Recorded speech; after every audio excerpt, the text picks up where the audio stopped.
Adam और Jennifer दोनों खुले आसमान के नीचे एक पार्क में लेटे हैं। हरी घास और ठंडी हवा दिलो दिमाग को सुकून दे रही है। चारों तरफ एक खामोशी का माहौल है। वो दोनों बस आसमान की तरफ देख रहे हैं। एडम ने जेनिफर से पूछा, जेनिफर क्या सोच रही हो? सोच रही हूँ काश मेरे पास पंख होते तो इस खुले आसमान में बहुत दूर ऊंचाई पर जाकर उड़ती। ओहो जेनिफर, कभी तो जमीन पर रहकर बात किया करो। एडम, तुम तो जानते ही हो मेरा ख्वाब बुलंदियों को छूने का है। मैं बहुत शोहरत पाना चाहती हूँ, बस यही आरजू है इस जिंदगी में मेरी। जेनिफर, एम्बिशियस होना अच्छी बात है, लेकिन तुम ओवर एम्बिशियस हो। कभी कभी मुझे बहुत डर लगता है कहीं तुम्हारी ये आरजू हमारे रिश्ते के बीच ना आ जाए। ऐसा क्यों बोल रहे हो एडम? क्या तुम्हें मेरी मोहब्बत पर भरोसा नहीं? भरोसा तो है, लेकिन तुम बहुत ऊंची उड़ान भरना चाहती हो। कहीं ऐसा ना हो कि मैं पीछे ही छूट जाऊं और तुम बहुत आगे निकल जाओ। जेनिफर उठकर बैठ गई और बोली, ऐसा कभी नहीं हो सकता एडम। तुम्हारे बिना मैं एक कदम भी आगे नहीं बढ़ सकती। कहाँ जाऊंगी तुम्हें छोड़कर? तुम्हारे बिना एक मिनट नहीं गुजरता। जिंदगी क्या खाक गुजरेगी? तुम मेरी प्रायोरिटी हो। I love you Adam. ये कहकर जेनिफर एडम से लिपट गई। जेनिफर, अब मुझसे ये दूरी बर्दाश्त नहीं होती। चलो शादी कर लेते हैं। ना बाबा, अभी मुझे शादी वादी के चक्कर में नहीं पड़ना। अभी तो मुझे जिंदगी में बहुत कुछ हासिल करना है। मैं इतनी जल्दी शादी नहीं कर सकती। मुझे कोई आम जिंदगी नहीं जीनी। मैं तो सेलिब्रिटीज वाली लाइफ जीना चाहती हूँ, लेकिन मैं अब और इंतजार नहीं कर सकता। मैं अब और दूर नहीं रह सकता। तेरे साथ जीने को दिल चाहता है, तोड़कर अब सारी जंजीरों को बस तुझे बाहों में लेने को दिल चाहता है। अरे वाह, तुम शायर कब से बन गए? जेनिफर ने मुस्कुराते हुए कहा, बस तुम्हारी मोहब्बत ने बना दिया। मैं चाहता हूँ सुबह जब अपनी आंखें खोलूं तो सबसे पहले तुम्हारा ये खूबसूरत चेहरा नजर आए। Please Adam, be practical. ये बात तुम पहले ही जानते थे कि जिंदगी में मेरा अपना भी एक गोल है जिसके लिए मैं मेहनत कर रही हूँ। अभी अचानक शादी का ख्याल कहाँ से तुम्हारे जहन में आ गया? मैं शादी के लिए अपनी ख्वाहिशें दांव पर नहीं लगा सकती। प्लीज एडम, मुझे अभी शादी के लिए मजबूर मत करो। अभी तो मेरे करियर की शुरुआत है। अभी तो मुझे बहुत नाम कमाना है। तुम अपना ये ख्वाब शादी के बाद भी पूरा कर सकती हो। मैं वादा करता हूँ हमारी शादी कभी भी तुम्हारे करियर में रुकावट नहीं बनेगी। तुम्हें ऐसा क्यों लगता है कि शादी करने से तुम्हारा करियर रुक जाएगा? बहुत सी वर्किंग लेडीज हैं जो अपने काम के साथ साथ घर और बच्चे भी संभालती हैं। करियर बनाने की वजह से वो अपनी फैमिली लाइफ जीना तो नहीं छोड़ देती। और फिर मैं भी तो हूँ ना, मैं तुम्हें सपोर्ट करूँगा। एडम उसे इत्मीनान दिलाते हुए कहता है, लेकिन जेनिफर उसकी बात से बिल्कुल भी इत्तेफाक नहीं रखती। जेनिफर एक खूबसूरत और फेमस मॉडल है। उसने अपनी मेहनत और लगन से बहुत कम उम्र में ही काफ़ी शोहरत हासिल कर ली। जेनिफर अपने उसूलों पर अपनी ज़िंदगी जीने वाली एक जिंदा दिल और तरक्की पसंद लड़की है। जेनिफर अपनी दोस्त तबस्सुम के घर में बैठी है। वो एडम की जिस बात से परेशान है उसे तबस्सुम से शेयर करती है। तबस्सुम कहती है, जेनिफर तुम इस बात से इतनी परेशान क्यों हो? ये तो खुशी की बात है कि एडम तुमसे शादी करना चाहता है। मेरी सलाह मानो तो अब तुम भी शादी कर ही लो। रहने दो तबस्सुम, मुझे बस एक हाउसवाइफ बनकर अपनी पूरी जिंदगी नहीं गुजारनी। तुम्हारी तरह बस घर और बच्चे नहीं संभालने। एक्सक्यूज मी मैडम, हाउसवाइफ को कभी भी अंडर एस्टिमेट मत करना। तबस्सुम ने उसकी बात का जवाब देते हुए कहा। अच्छा छोड़ो ये सब तबस्सुम, तुम जानती हो ना मुझे अपनी एक पहचान बनानी है, बहुत शोहरत हासिल करनी है। उसके बाद ही शादी वादी के बारे में सोचूंगी। लेकिन एडम के घर वाले सब तुम्हें पसंद करते हैं। जेनिफर, मुझे नहीं लगता एडम तुम्हें किसी भी चीज़ के लिए रोकेगा। वो एक सुलझा हुआ बंदा है और तुमसे मोहब्बत भी करता है। वो ज़रूर तुम्हारे जज्बातों की कद्र करेगा। इनफैक्ट वो तो तुम्हें तुम्हारा मकसद पूरा करने में मदद भी करेगा। जेनिफर, अगर जीवन साथी सपोर्टिव हो तो जिंदगी मुश्किल नहीं आसान हो जाती है। दोनों एक दूसरे का सहारा बनते हैं। दिलशाद से शादी करने के बाद मुझे सिर्फ एक हमसफर ही नहीं बल्कि एक अच्छा दोस्त भी मिला। हम दोनों एक दूसरे की ताकत हैं, कमजोरी नहीं। तबस्सुम, मेरे पेरेंट्स कम थे क्या जो अब तुम भी शुरू हो गई? मॉम और डैड तो वैसे ही मेरे पीछे पड़े रहते हैं शादी को लेकर। मुझे समझ नहीं आता तुम सबको इतनी जल्दी क्यों है। हम सबको तुम्हारी फिक्र है इसलिए। सोच लो कहीं ऐसा ना हो कि एडम के पेरेंट्स उसकी शादी कहीं और कर दें। नहीं, ऐसा कभी नहीं हो सकता। एडम ऐसा कभी नहीं करेगा, जेनिफर ने गुस्से से जवाब दिया। अरे तो वो बेचारा और क्या करेगा, तुम्हारे पास तो अभी शादी करने की फुर्सत ही नहीं है। बस भी करो अब, मैं चलती हूँ, तुमने मेरा मूड खराब कर दिया। ये कहकर जेनिफर वहाँ से जाने लगी। तबस्सुम ने पीछे से कहा, हाँ हाँ ठीक है जाओ, लेकिन मेरी बात पर गौर जरूर करना। जेनिफर के बार बार इनकार करने के बावजूद एडम ने जिद करके उसे शादी के लिए राजी कर ही लिया। इन दोनों के इस फैसले से उनके माँ बाप भी बहुत खुश हुए। दोनों खानदानों में शादी की तैयारियां शुरू हो गईं। जेनिफर इस बात से बहुत खुश है कि वो अब एडम की जिंदगी में शामिल होने जा रही है। उसके बाकी ख्वाबों में से ये भी एक ख्वाब था कि वो एडम की बीवी बने, जो आज सच होने वाला है। लेकिन कहीं ना कहीं उसको दिल में ये एहसास भी हो रहा है कि अभी वो इस शादी के लिए मेंटली प्रिपेयर नहीं थी। लेकिन एडम की जिद के आगे उसे झुकना पड़ा। जेनिफर सोच रही है, मुझे नहीं मालूम कि ये शादी का फैसला लेकर मैंने सही किया या गलत, लेकिन मैं बस इतना जानती हूँ कि मैंने अपनी ज़िंदगी के लिए जो भी ख्वाब सजाए थे उन्हें मैं ज़रूर पूरा करूँगी। मेरे रास्ते में जो भी रुकावटें आएंगी उन्हें हटाकर मैं आगे बढ़ती रहूँगी। मुझे मेरी मंजिल तक पहुँचने से कोई नहीं रोक सकता। एडम और जेनिफर की शादी हो गई। दोनों एक दूसरे का साथ पाकर बहुत खुश हैं। शादी के बाद काफ़ी दिन यूं ही गुजर गए। इसी बीच जेनिफर को पता चला कि वो प्रेग्नेंट है, तो वो उदास हो गई। लेकिन जब उसने ये बात एडम को बताई तो वो खुशी से झूम उठा। उसने जेनिफर को गोद में उठा लिया। अरे ये क्या कर रहे हो एडम, नीचे उतारो मुझे। जेनिफर, तुमने आज मुझे बहुत बड़ी खुशखबरी सुनाई है, लेकिन एडम मैं अभी इसके लिए तैयार नहीं। क्या मतलब है तुम्हारा? मतलब ये, अभी इतनी जल्दी मैं ये जिम्मेदारी नहीं उठा सकती। ये तुम क्या कह रही हो जेनिफर? तुम ऐसा सोच भी कैसे सकती हो? माँ बनना तो हर लड़की के लिए बहुत ही फक्र की बात होती है। हाँ तो मैंने कब मना किया? मैं बस ये कह रही हूँ कि मुझे अभी बच्चा नहीं चाहिए। देखो एडम, तुमने जिद करके शादी के लिए तो मुझे मना लिया, लेकिन अब बच्चे के लिए मुझे मजबूर मत करना। एडम ने जेनिफर के पेट पर हाथ रखकर कहा, ये हमारे प्यार की निशानी है जेनिफर। हम इसे दुनिया में आने से नहीं रोक सकते। जेनिफर, इतनी संगदिल ना बनो। तुम मुझे इतनी बड़ी खुशी से कैसे महरूम कर सकती हो? एडम और जेनिफर के घर वाले भी ये खबर सुनकर बहुत खुश हुए। हालांकि जेनिफर ये बच्चा नहीं चाहती थी, लेकिन सबकी खुशी की खातिर उसे अपना फैसला बदलना पड़ा। और कुछ महीने बाद जेनिफर की गोद में एक नन्हा मेहमान आ गया। एडम और जेनिफर ने अपने बेटे का नाम एरिक रखा। सभी रिश्तेदार भी उन्हें मुबारकबाद देने आए। एरिक के घर में आने से रौनक आ गई। काफ़ी दिनों तक घर में खुशियों का माहौल रहा। उसके बाद जेनिफर अपने बच्चे की परवरिश और घर की जिम्मेदारियों में मसरूफ़ हो गई। वक्त ऐसे ही गुजरता रहा। एक दिन एडम ने जेनिफर से कहा कि मेरा प्रमोशन हो गया है। जेनिफर ये सुनकर बहुत खुश हुई, लेकिन अगली खबर ने उसके होश उड़ा दिए जब एडम ने उसे बताया कि उसने वो एक्सेप्ट नहीं किया। जेनिफर ने गुस्से से कहा, तुम ऐसा कैसे कर सकते हो एडम? तो और क्या करता, कंपनी मुझे प्रमोट करके जर्मनी भेज रही है, मैं कैसे जा सकता हूँ? क्यों नहीं जा सकते? तुम इतना अच्छा मौका कैसे गंवा सकते हो? ज़रा सोचो, अगर हम लोग वहाँ रहते तो हमारे बेटे का मुस्तकबिल कितना अच्छा होता। लेकिन तुम तो सिर्फ प्रेजेंट में जीते हो, फ्यूचर की तुम्हें कोई परवाह ही नहीं। मैं मॉम और डैड को यहाँ अकेले छोड़कर कैसे जा सकता हूँ? उन्हें हमारी ज़रूरत है। मैं उनकी इकलौती औलाद हूँ, वो दोनों मेरी जिम्मेदारी हैं।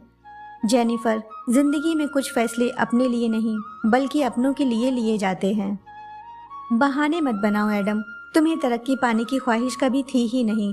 तुम्हारे अंदर वो जुनून ही नहीं था जो इंसान को आगे बढ़ने के लिए माइल करता है। तुम में और मुझ में यही फ़र्क है। मैं जो भी हासिल करती थी वो मेरे लिए काफ़ी नहीं होता था, लेकिन तुम उन लोगों में से हो जो बस थोड़े में ही खुश रहना जानते हैं।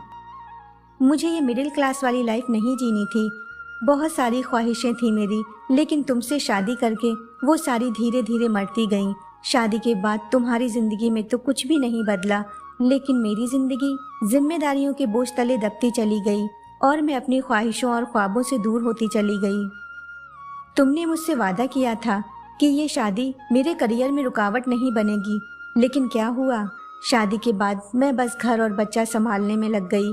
मेरी जिंदगी से क्या उम्मीदें थी, मेरा मकसद क्या था, सब भूल गई। अच्छा, तो अब तुम्हें मुझसे शादी करने का पछतावा हो रहा है? ठीक है, मेरी ही गलती है। मुझे पता था कि तुम एक करियर माइंडेड लड़की हो, मुझे तुमसे शादी करनी ही नहीं चाहिए थी। अब सारी जिंदगी यही ताना सुनना पड़ेगा कि मेरी वजह से तुम वो सब नहीं कर पाई। हाँ, सही बोल रहे हो, तुम्हारी वजह से ही नहीं कर पाई। काश मैंने उस वक्त तुम्हारी बात ना मानी होती तो आज मैं किसी और ही मुकाम पर होती।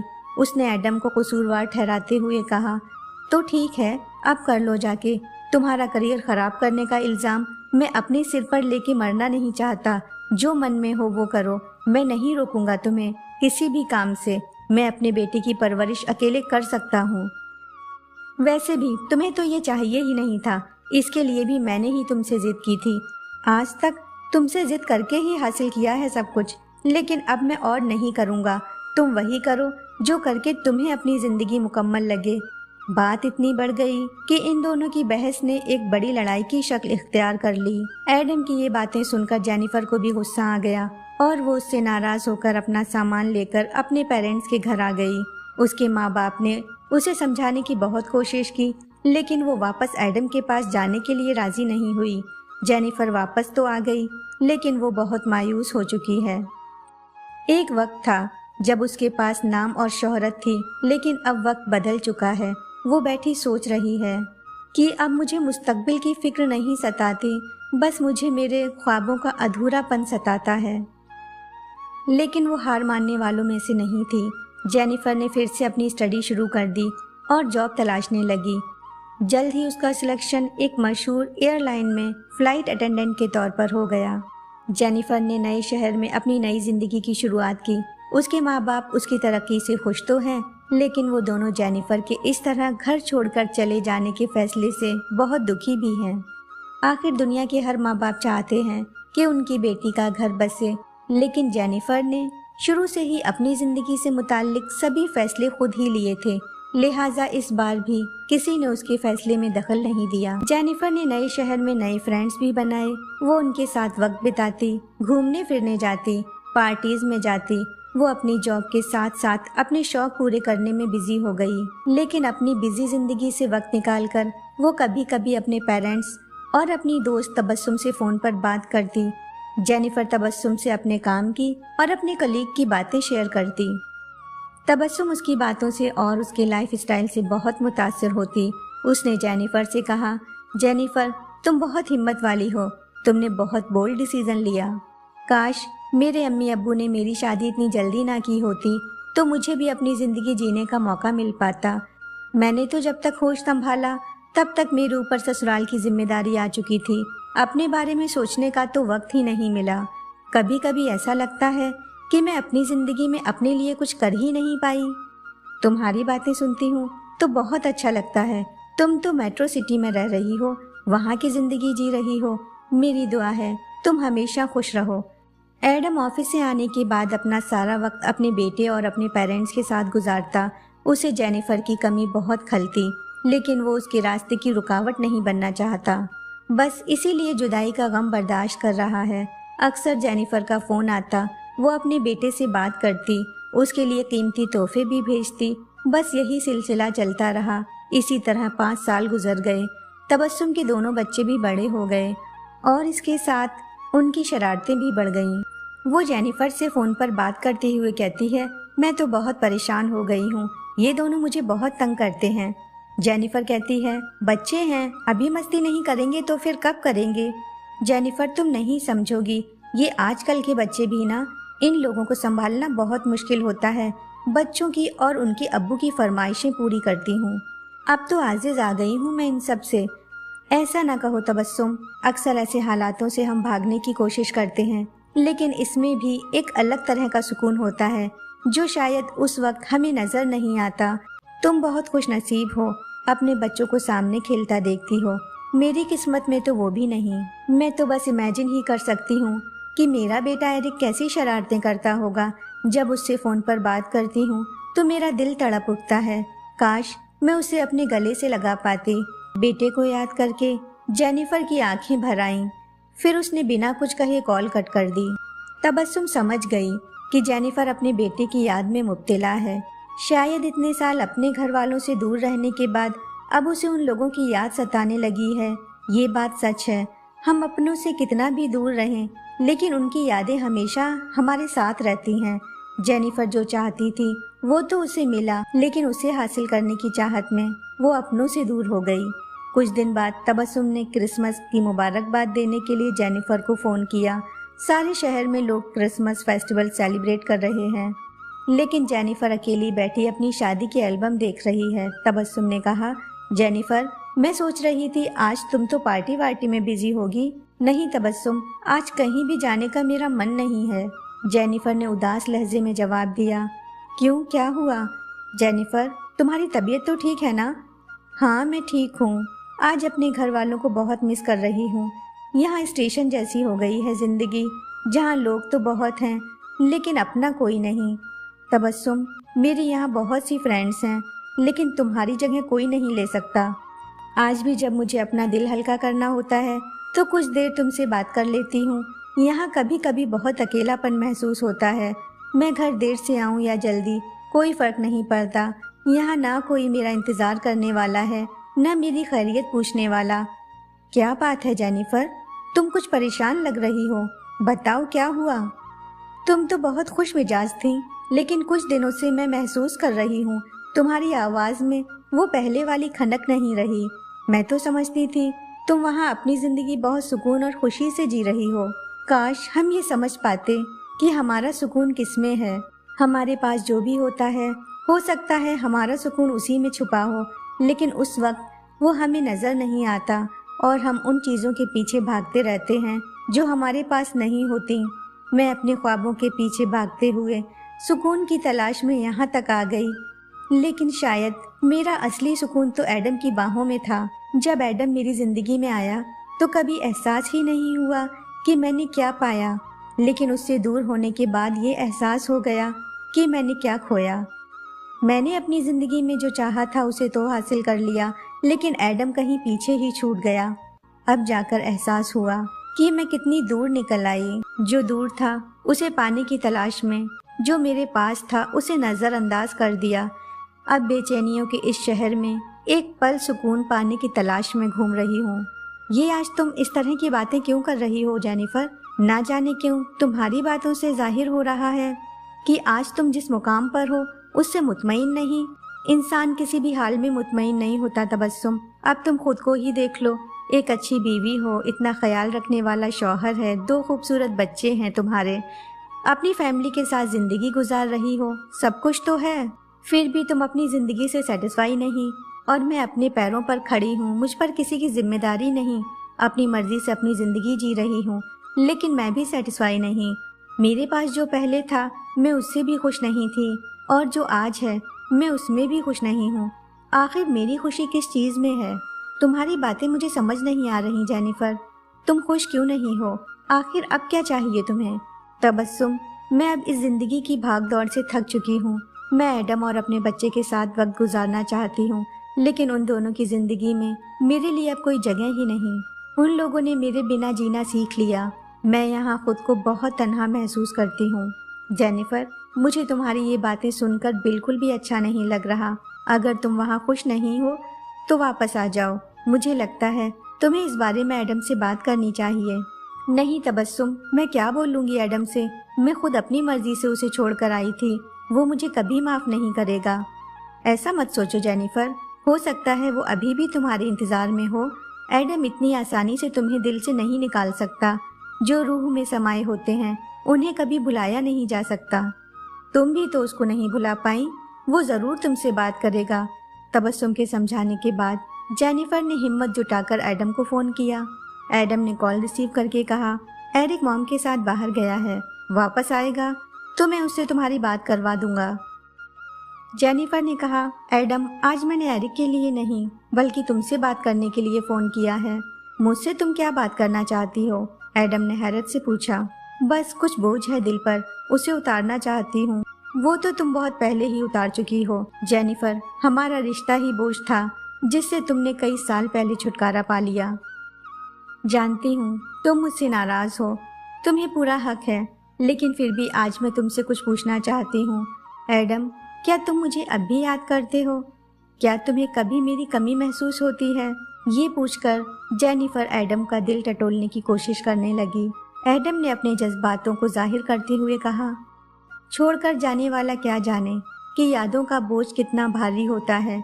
वक्त बस यूं ही गुजरता रहा तुम्हारे बिना, कभी बात करने की हसरत, कभी देखने की तमन्ना, लेकिन मुझे यकीन था कि मेरी मोहब्बत की शिद्दत एक दिन तुम्हें ज़रूर वापस लाएगी।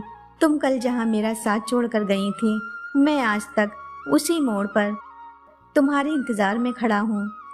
ये सुनकर जेनिफर का दिल तड़प उठा, उसकी आंखें आंसुओं से भर गईं। एडम, तुमने मुझसे पहले कभी ये सब क्यों नहीं कहा? मैं सब कुछ छोड़कर तुम्हारे पास आ जाती। मैं कब से इंतज़ार कर रही थी कि बस एक बार तुम मुझसे वापस आने के लिए कहो। नहीं जेनिफर, पहले भी मैं ही जिद करके तुम्हें इस घर में लाया था, लेकिन इस बार नहीं। मैं चाहता था इस बार तुम खुद अपनी मर्जी से इस घर में आओ, ताकि हमारी शादी के लिए तुम्हें कभी अफसोस ना करना पड़े। किसी रिश्ते का बोझ बन जाने से बेहतर याद बन जाना है। मैं अपनी मोहब्बत तुम पर थोपना नहीं चाहता था। सच्ची मोहब्बत वो होती है जो इंसान को खुलकर जीने की आज़ादी देती है, उसके पैरों में बेड़ियां नहीं डालती। मैं तुमसे बिल्कुल नाराज नहीं, बल्कि मैं तो तुम्हारी कामयाबी से खुश हूँ। एडम, मेरी कामयाबी तुम्हारे बिना अधूरी है। मैंने अपने तजुर्बे से सीखा है कि जिंदगी और घर दोनों में ही अपनों का होना बहुत ज़रूरी है, वरना कितना भी आलीशान घर बनवा लो, दीवारें कभी नहीं बोलती। यहाँ मेरे चारों तरफ जितना शोर है, उतना ही मेरी जिंदगी में सन्नाटा है। तुम लोगों के बिना जिंदगी गुजारना बहुत मुश्किल है। जेनिफर, जिंदगी इतनी मुश्किल इसलिए है क्योंकि लोग आसानी से मिली चीज़ों की कदर नहीं करते। तुम्हें किस्मत से जो भी मिला, तुम वो सब छोड़कर उसकी तलाश में चली गई जो तुम्हें चाहिए था। एडम, मैं अपनी ज़िंदगी में आगे बढ़ना चाहती थी, लेकिन तुम्हारे साथ पता नहीं क्यों हालात ही ऐसे हो गए कि हमारे रास्ते जुदा हो गए। लेकिन अब मैं और अकेली नहीं चल सकती। मैं अपनी आगे की ज़िंदगी तुम्हारे और अपने बेटे के साथ गुजारना चाहती हूँ। प्लीज़ एडम, मुझे माफ़ कर दो। मेरी वजह से तुम्हें बहुत तकलीफ पहुँची। नहीं जेनिफर, माफ़ी मत मांगो, गलती तो मेरी भी है, क्योंकि शादी के बाद मैं तुम्हारा मकसद भूल गया।